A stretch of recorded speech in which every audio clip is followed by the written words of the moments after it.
Hi friends, வாரந்தோறும் 5 ஹிந்தி வார்த்தைகள் அப்படிங்கிற சீரியஸில் நம்ம பழங்கள் பேர் பார்த்துக்கிட்டு இருக்கோம்.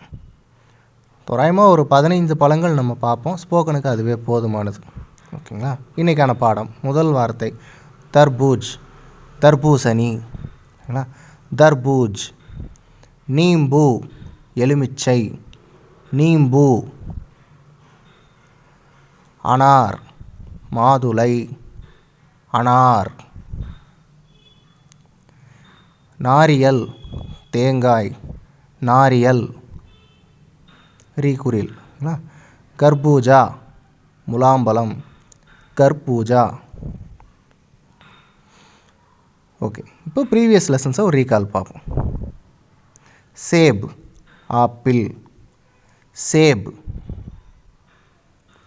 கேலா, வாழைப்பழம், கேலா. சந்தரா, ஆரஞ்சு, சந்தரா. ஆம், மாம்பழம், ஆம். அங்கூர், திராட்சை, அங்கூர். ஓகே, இப்போ நம்ம பழங்கள் சீரியஸ் நம்ம பார்க்குறோம். அதாவது பழங்களில் ஒரு 15 பழங்கள் பார்ப்போம். அதுக்கப்புறம் காய்கறிகள் நான் உங்களுக்கு என்னென்னு சொல்லித்தரேன். இப்படியே நம்ம ஸ்போக்கனுக்கும் இதை யூஸ் பண்ணிக்கிறோம். ஓகேங்களா? நன்றி.